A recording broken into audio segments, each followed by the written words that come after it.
Halo, selamat pagi pemirsa. Bagaimana kabarnya Anda hari ini? Senang sekali rasanya bisa berjumpa lagi di program Ayo Sehat. Tentunya dengan sejumlah informasi dan juga inspirasi seputar dunia kesehatan. Tidak lupa kami ingatkan kepada Anda untuk tetap menjaga protokol kesehatan.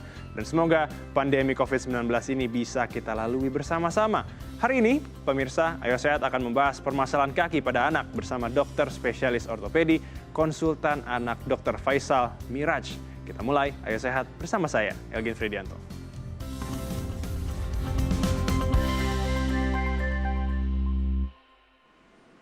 Pemirsa, kelainan pada bentuk kaki biasanya sering terjadi pada anak-anak. Hal ini disebabkan karena kelainan tulang sejak lahir. Kelainan tulang pada anak ini biasanya terlihat dari bentuk kaki anak yang berbentuk X atau O. Namun, bagi Anda orang tua yang memiliki anak dengan gejala kaki berbentuk X dan O tidak perlu khawatir. Karena kondisi ini dapat dikelola untuk mencegah tingkat keparahan atau kelainan tulang. Berikut informasinya untuk Anda. Pemirsa, terkadang kita menemui bentuk kaki anak-anak yang menyerupai X dan O. Hal ini dapat terlihat jelas ketika sang anak dalam posisi berdiri, berjalan, atau berlari. Terjadinya bentuk kaki X ataupun bentuk kaki O umumnya memiliki banyak sebab. Seperti penyebab pada bentuk kaki X, diantaranya adalah osteomilitis atau infeksi tulang, lalu rakitis, rematik, osteokondroma, artritis, osteodistrofi ginjal, cedera tulang, obesitas, dan multiple epiphyseal dysplasia. Sedangkan penyebab bentuk kaki O pada anak dapat disebabkan antara lain pertumbuhan tulang yang tidak selaras, bone, rakitis, dan osteoartritis.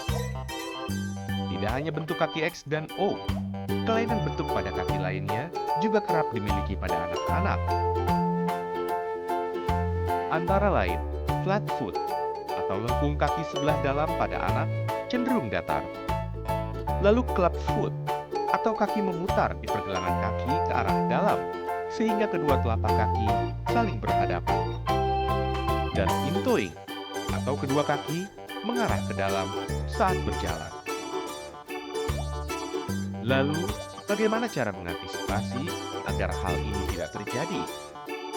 Dan bagaimana cara yang tepat dalam menangani kelainan bentuk kaki pada anak? Temukan jawabannya di Ayo Sehat. Pemirsa, bersama saya sudah hadir dokter spesialis ortopedi, konsultan anak Dr. Faisal Miraj. Selamat pagi, dokter. Selamat pagi, Mas El. Bagaimana kabarnya, dok? Alhamdulillah baik. Alhamdulillah baik. Nah, pemirsa perlu menjadi informasi bahwa Dr. Faisal dan juga seluruh kru yang bertugas sudah menjalankan protokol kesehatan yang ketat dan juga sudah melakukan tes terhadap COVID-19. Nah, Dr. Faisal, kita masuk ke tema kita. Sebenarnya apa saja sih yang termasuk kelainan pertumbuhan kaki pada bayi dan anak? Silakan. Ya, jadi sebenarnya kelainan kaki ya pada anak sebenarnya kita bisa bagi antara yang memang sudah bisa kita lihat dari awal, yaitu kelainan-kelainan bawaan. Baik. Itu dari setelah ibu melahirkan, kita bisa lihat misalnya contoh yang paling jelas seperti tadi sudah ditayangkan, itu adanya clubfoot. Clubfoot itu kaki pengkor. Betul. Itu jelas kita sudah bisa lihat. Mungkin juga kelainan-kelainan lain yang seperti kelainan sendi yang kaku, itu bisa langsung terlihat. Tapi memang ada kelainan, tanda kutip yang memang kebanyakan orang awam itu menganggap kelainan. Walaupun sebenarnya nanti kita bisa bahas lain bahwa itu bukan kelainan. Nah, tapi baru kelihatan setelah mungkin periode misalnya mulai berdiri, mulai berjalan, itu baru kelihatan. Kita lihat ada kaki O, kaki X, flat feet gitu ya. Nah, cuma memang ada kelainan-kelainan itu bisa sifatnya nanti dia berkurang atau bahkan menjadi hilang sesuai umurnya. Itu yang normal, disebut ya betul, bisa menjadi normal sendiri. Itu yang kita katakan sebagai variasi normal. Jadi seperti kaki O, kaki X itu sebenarnya termasuk bentuk-bentuk kaki yang memang secara umum anak-anak itu akan melewati itu biasanya. Baik. Jadi ada siklus bentuk pertumbuhan kaki ya. Contoh kalau anak di dalam rahim itu posisinya melengkung begitu ya. Benar, melengkung begitu. Jadi itu kalau anak baru lahir kita bisa lihat bahwa tungkai bawahnya atau kakinya itu memang kelihatan melengkung. Itu masih bawaan dari posisinya waktu dalam rahim. Kemudian pada saat dia mulai berdiri, berjalan, dia punya urat-urat penopang seperti di sendi, dan itu belum kenceng. Oke. Nah jadi tampak juga menjadi O. Nah pada saat itu biasanya orang-orang tua bingung gitu, ini kelainan atau bukan sebenarnya. betul. Nah jadi memang kita punya range. Nah ternyata kaki O itu akan berangsur-angsur akan berkurang menjadi lurus lagi sampai usia 2 tahun. Nah baik. kemudian di atas itu kakinya akan berubah lama-lama menjadi lebih X justru. Oh ya. Dari Ini ya, O, seperti ya. kemudian jadi X. Coba perhatikan anak-anak umur 3-4 tahun. 3-4 tahun tuh hampir X. Kemudian sampai umur 6 tahun, 6-7 tahun. Dia menjadi lurus lagi. Nah, jadi memang menarik di sini. Betul. Cuma memang ada kelainan-kelainan itu yang berlanjut. Yang harusnya sudah hilang, Tapi kok ternyata masih lanjut. atau bahkan bertambah. Itu yang harus kita deteksi Oke, kelainan-kelainan baik, itu. baik. Nah, bicara mengenai kelainan-kelainan kaki ini, Dok, sebenarnya penyebabnya itu apa sih, Dok? Kalau memang yang kita katakan tadi variasi normal, artinya memang yang kita anggap kelainan sebenarnya bukan kelainan, tapi masih dalam range normal. Kebanyakan populasi manusia penyebabnya posisi dalam rahim mungkin paling sering yang dibawa.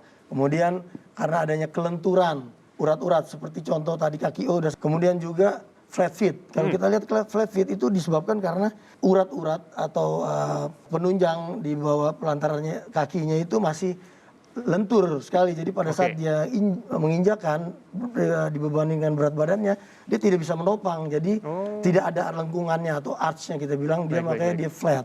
Jadi adanya faktor kelengkungan, kelenturan ligamen atau urat itu yang paling sering. Cuma memang kalau yang berlanjut di atas umur yang seharusnya dia udah tidak ada, itu perlu kita cari penyebab yang lain. Mungkin adanya seperti contoh paling mudah adalah kekurangan vitamin D paling sering ya. Kurang vitamin D. Kemudian juga yang lain bisa juga kekurangan vitamin C, kemudian kelainan metabolik, hormonal, kelainan ginjal, dan itu perlu kita deteksi apabila kelengkungannya tadi atau kelainan bentuknya bertambah atau paling tidak menghilang pada waktunya yang harusnya sudah menghilang. Oke, baik. Nah, dokter, perbincangan kita masih akan berlanjut, tapi kita harus jeda sejenak. Ya. Pemirsa, jangan beranjak dulu karena Ayo Sehat akan segera kembali usai jeda.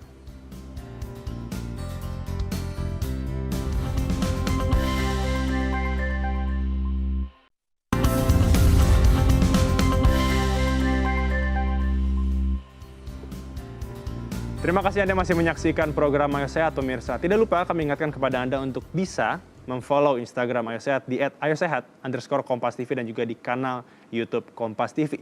Masih bersama dengan Dr. Faisal. Dok, menyambung pertanyaan sebelum jeda tadi saya sempat bertanya di pertanyaan kedua kalau tidak salah, kalau seandainya anak itu tidak mengalami variasi normal, kira-kira penanganan yang dapat dilakukan pertama kali oleh orang tua itu apa, Dok? Orang tua tuh perlu melakukan observasi ya. Terus apabila dia curiga, kok satu kaki anak saya kok udah menjelang 2 tahun misalnya, kok belum menjadi lurus atau bahkan bertambah kelengkungannya, atau justru kita perhatikan kanan dan kirinya beda, jadi asimetri. Itu perlu memeriksakan diri ke dokter, terutama nanti kita akan walk up kira-kira penyebabnya apa saja. Nah begitu juga yang seperti kaki X, apabila umur 6-7 kok belum kembali sampai mentok, kalau jalan atau lari itu lututnya letok, bergesekan mentok, ya? bergesekan, makanya disebut juga kan knock knee. Itu perlu kita tahu. Jadi paling tidak begitu masa-masanya belum ada kemungkinan dia kok belum normal-normal juga, dia harus datang untuk konsultasi. Paling tidak kita akan mencari faktor-faktor penyebabnya. Dengan kita mengetahui faktor-faktor itu, kita akan bisa menanganinya. Satu, pertama mengatasi dulu penyebabnya, misalnya seperti kekurangan vitamin D, kita harus cukupi dulu vitamin D-nya. Kemudian mungkin untuk kakinya kita bisa mulai dengan bracing, pemakaian sepatu. Ini masuk ke arah penanganan berarti ya, Dok ya? Baik. Bahkan sampai operasi kalau memang diperlukan untuk koreksi. Gitu. Memang ada patokan-patokan. Itulah perlunya nanti orang tua memeriksakan anaknya ke dokter. Gitu. Tapi kalau tadi bicara soal melakukan operasi, itu kondisi seperti apa, Dok, yang harus dioperasi? Jadi memang seperti contoh misal kaki O. Kaki O ini yang paling banyak kan. Jadi biasanya kita akan mengambil X-ray, pemeriksaan X-ray. Di situ ada parameternya. Apabila misalnya kita kenal ada MD angle kita bilang itu ada patokan di atas 16 derajat kita akan operasi. Itu seperti itu. Walaupun memang fleksibel ya, karena kita kan berbicara dengan orang tua, artinya ada yang siap atau ada yang belum gitu. Nah, nanti variasi operasi pun banyak, dari mulai yang minimal invasif, hanya misalnya dilakukan guided growth, atau kita melakukan kontrol pertumbuhan, artinya kan kalau kelainan melengkung itu biasanya penyebabnya karena tidak simetrisnya pertumbuhan. Nah, jadi misalnya kaki O itu bagian sisi dalam itu terhambat, tidak tumbuh, sehingga yang tumbuh hanya yang luar, makanya dia berbentuk O, gitu. Nah, pada penanganan guided growth itu kita bisa hambat pertumbuhan yang sisi luar. Jadi lempeng pertumbuhannya kita hambat dulu dengan alat khusus, sehingga dia bisa diperlambat pertumbuhannya sisi luar atau paling tidak dikurangi, sehingga yang sisi dalam bisa ngejar dulu. Nah, itu jadi biar bareng ya, Dok, ya? Sehingga akhirnya menjadi lurus. Itu yang paling simpel. Sampai penanganan yang operasi dengan koreksi dengan memotong tulang sampai lurus itu penanganan yang biasa kita kerjakan. Berarti penanganan untuk sampai dilakukan operasi itu jika sudah kondisinya sudah mulai berat, pemirsa. Nah, Dok, sebenarnya kita bicara seandainya adanya telat penanganan atau mungkin telat dibawa ke dokter, kita bisa bilang komplikasi ya jika di kemudian hari. Silakan, Dok. Ya, jadi memang justru kebanyakan pasien-pasien kita tuh cukup telat ya datang, yang saya dapat sehari-hari. Nah, memang yang dikhawatirkan komplikasi kalau telat itu adalah terjadinya kerusakan dari sendi-sendinya, terutama sendi lutut kalau pada kasus itu. Karena kan kalau kita tahu beban berat badan itu harusnya dia jatuh secara lurus ya, simetris, dia di tengah, letaknya di sendi kita, sehingga kita anggap itu stabil. Tapi kalau O, otomatis beban akan jatuh di sisi dalam, tengah-tengah, sehingga bagian sisi dalam sendi itu menjadi daerah tumpuan yang paling berat. Sebelah sini lebih berat dibanding yang luar, sisi luar, karena terjadi kompresi di situ. Nah, makin kelamaan kan itu jadi tekanan tidak imbang ya, tidak simetris antara yang luar, sehingga lebih mudah terjadinya kerusakan sendi di sisi dalam. Yang paling sering adalah nantinya anak itu akan mudah terkena pengapuran sendi. Pengapuran sendi, jadi sendinya rusak, tulang rawannya cepat rusak. Bahkan di umur yang masih muda, Dok. Dengan umur yang masih muda, padahal kita tahu bahwa pengapuran itu harusnya terjadi secara alami ya, biasanya umur-umur sudah manula, orang tua gitu. Yang lain adalah akan menimbulkan nyeri, kemudian juga gerakan yang terbatas, gaya berjalan yang aneh, dan itu bahkan secara psikologis akan menyebabkan anak itu menjadi minder. Ya, karena kan semakin berat kelainannya. Betul. Dokter Faisal, ini tim Ayo Sehat sudah mengumpulkan atau memilih ya beberapa pertanyaan yang dikumpulkan dari netizen. Nah, yang pertama, balita saya suka jalan jinjit. Apakah itu normal, Dok? Perlukah dibawa ke dokter atau rumah sakit untuk diperiksa? Nah, jalan jinjit juga ini sering kita dapatkan. Pada dasarnya anak-anak itu sampai umur 3 tahun itu banyak yang masih suka jalan jinjit. Penyebabnya nggak ada apa-apa. Kalau kita periksa nggak ada apa-apa ya, segala yang berkaitan yang menyebabkan anak-anak itu bisa berjalan jinjit itu nggak ada. Jadi memang alami, sering anak-anak itu mungkin ya karena memang dia masih mempelajari pola jalannya, karena kita tahu pola jalan itu kan pola yang berkembang sebenarnya. Nah, semakin matang kira-kira umur 2-3 tahun memang. Nah, pada saat itu bisa aja dia melakukan experience apapun, termasuk salah satu jalan jinjit. Nah, tapi yang harus di aware itu kalau jalan jinjitnya itu tidak menghilang. Nah, biasanya kalau anak yang jalan jinjitnya itu masih dalam batas normal, itu pada saat dia relax atau dia diingetin, dia bisa jalan normal. Nah, itu biasanya nggak ada apa-apa. Tapi kalau selalu setiap jalan itu jinjit, bahkan sampai melewati 3 tahun, itu harus kita periksakan. Paling sering adalah penyebabnya karena adanya pemendekan dari urat di belakang bagian ankle itu Achilles, itu paling sering. Walaupun yang lain bisa juga seperti ada kelainan neuromuskular seperti cerebral palsy dan lain-lain, itu bisa menyebabkan jalan jinjit yang menetap gitu. Berikutnya nih Dokter Faisal, ini ada pertanyaan. Dia menanyakan, anak saya umurnya 2 tahun, kalau berjalan sering jatuh, apakah ada masalah dengan kakinya? Silakan dokter. Nah, betul. Jadi pola perkembangan berjalan itu memang dia makin lama semakin pandai ibaratnya ya. Betul. Jadi itu biasanya kita capai 2 sampai 3 tahun memang. Sampai 3 tahun lah paling tidak. Jadi memang kalau kita perhatikan kenapa dia bisa jatuh, mungkin perlu diperhatikan bagaimana bentuk kakinya. Satu. Kemudian bagaimana dia punya keseimbangan. Itu perlu memang karena dari hal-hal itu ibu atau orang tua itu akan menjadi curiga. Baik. Oh ini, kemudian dia jadi lebih concern dan itu akan memeriksakan. Paling sering biasanya bentuk kakinya yang masih memutar ke dalam. Masuk ke dalam seperti ini ya. Ke dalam gini. Jadi pada saat dia lari mungkin dia kesandung sendiri. Itu paling sering ya. Yang lain ya memang waktunya dia itu belum. Yang penting pada saat dia jatuh dia bisa berdiri lagi, dia aktif lagi, itu nggak ada masalah. Oke. Karena pada dasarnya berjalan merupakan suatu proses belajar Betul. yang alami. Nah, Dokter Faisal, penggunaan baby walker kan biasanya kan mungkin banyak orang tua yang membeli itu untuk supaya anak tidak jatuh dan mudah untuk belajar jalan. Apakah itu aman, Dok? Ya, jadi menarik nih mengenai baby walker ya, karena kita tahu seorang tua tuh punya beberapa motif lah untuk menaruh anaknya di baby walker. Betul. Dari mulai yaitu tadi mempercepat bisa berjalan, memperkuat otot-otot kakinya dan lain-lain sampai melatih keseimbangan. Tapi sebenarnya dari literatur yang ada memang ternyata tidak ada hubungannya tuh dengan kalau kita Proses letakkan berjalan. anak itu di baby walker menjadi lebih cepat, tidak.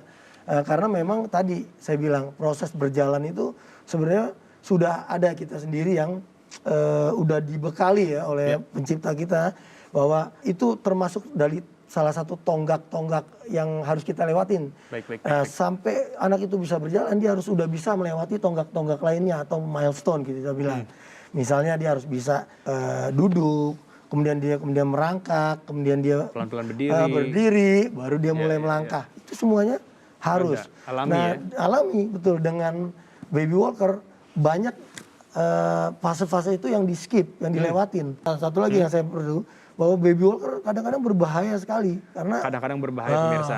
Oke, bisa dijelaskan, Dok? ya itu. Jadi seringnya anak-anak itu yang tadi harusnya dia belum terlalu aktif mobile, dengan walker tiba-tiba dia bisa kesana kemari gitu. Oh iya betul. Iya kan, dia sangat excited. Nah yang berbahaya adalah kalau lingkungannya itu tidak aman. Ya misalnya ada perapian, ada benda-benda tajam, ngeri ya. Atau ada tangga misalnya, dia bisa jatuh begitu aja. Oke, baik. Sehingga makanya di beberapa negara baby walker sudah dilarang karena banyaknya kunjungan anak-anak di bawah 1 tahun atau sampai 2 tahun itu yang jatuh gara-gara baby walker. Baik. Nah, dokter, perbincangan kita harus kita tahan dulu karena kita harus jeda sejenak. Pemirsa, jangan beranjak dulu karena Ayo Sehat akan segera kembali usai jeda.